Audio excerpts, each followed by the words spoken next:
In this verse of the Quran of Surah Tawbah, chapter number 9, verse number 24, Allah is saying, قُلْ إِنْ كَانَ آبَاؤُكُمْ, whether it be for fathers. And you know the Quran respects the parent the highest after Allah subhanahu wa ta'ala. Allah says in the Quran in Surah Isra, chapter number 17, verse number 23 and 24, we have ordained for you that you worship but one Allah, and that you be kind to your parents. So after Allah comes the parents. That you be kind to your parents, and if one of them or both of them reach old age, do not say a word of contempt. Don't say off to them. That means one or both of your parents reach old age, whatever they say, you cannot retaliate. You can't even say off to them. So much you have to respect them. Don't say off to them, but rather address them with honor. Lower to them your wing of humility and pray to thy Lord that bless them as they cherished me in childhood. According to the verse of the Quran, respecting the parents is of utmost importance. After worshipping Allah, come respecting your parents.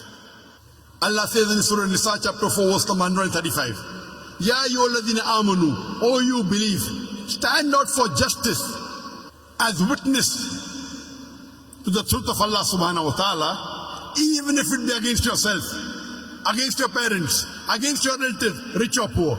When it comes for standing for justice, in supporting Allah, you have to stand out for justice even if it against yourself, against your parents, mother or father, against your relatives, whether it be your son, whether it be your brothers, whether it be your spouses, whether it be rich or poor. Allah protects all. So here Allah is telling us that you love your parents, yes, but when it comes to justice, even if it goes against yourself, against your parents, against your relatives, you have to stand out for justice. That's true to Allah subhanahu wa ta'ala. And Allah is repeating the same thing. قُلْ إِنْ كَانَ آبَاؤُكُمْ وَأَبْنَاؤُكُمْ وَإِخْوَانُكُمْ وَأَزْوَاجُكُمْ وَعَشِيرَتُكُمْ. Say whether it be for your fathers, or for your sons, or for your brothers, or for your spouses, wives and husbands, or for your relatives. And Allah continues, وَأَمْوَالٌ اقْتَرَفْتُمُوهَا, and the wealth that they have amassed.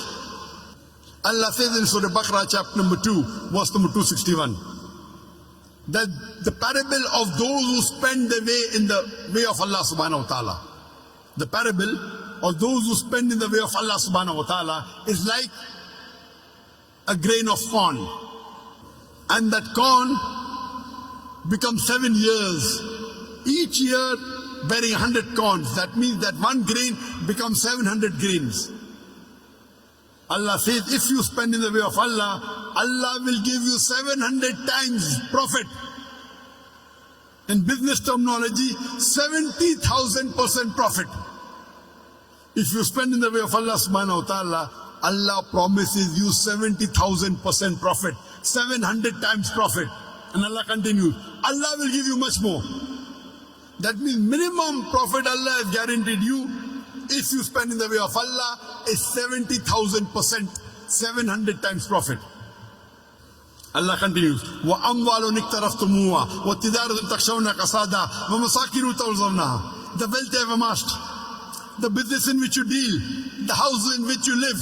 What are your considerations? Why are you afraid to do dawah? Why are you afraid to go for jihad in the way of Allah subhanahu wa ta'ala? Striving in the way of Allah subhanahu wa ta'ala. Are you worried about your wealth? The business in which you deal? Okay, if I do dawah with a non-Muslim, maybe I will lose my business. Maybe I'll have less customers. The wealth you have amassed, the business in which you deal, the house in which you live. Are you afraid that if you do dawah, strive and struggle in the way of Allah subhanahu wa ta'ala, whether it be striving physically, whether it be striving for dawah, whether it be striving to explain the Quran, are you afraid of your fathers, of your sons, of your brothers, of your spouses, wives and husbands, of your relatives, the wealth they have amassed, the business in which you deal, the house in which you live? And Allah continues, أَحَبَّ إِلَيْكُم مِّنَ اللَّهِ وَرَسُولِهِ وَجِهَادٍ فِي سَبِيلِهِ.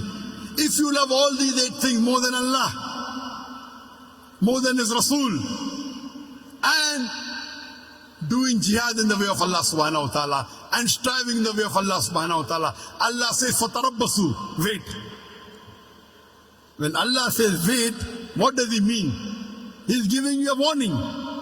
For example, in a school, there is a bully who bullies a junior student.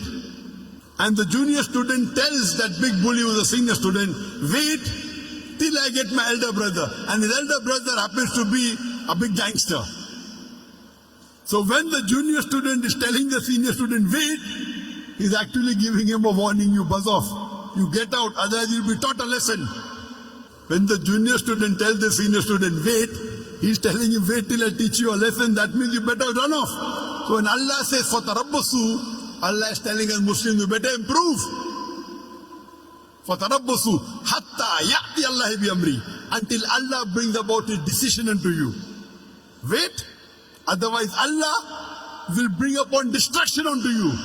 وَاللَّهُ لَا يَهْدِي الْقَوْمَ الْفَاسِقِينَ, and Allah guides not the fasik people, the perverted transgressors, the rebellious people. So Allah is giving a warning in verse number 24, Surah Tawbah, to all the Muslims that you should love Allah and His Messenger and doing jihad in the way of Allah subhanahu wa ta'ala more than anything else.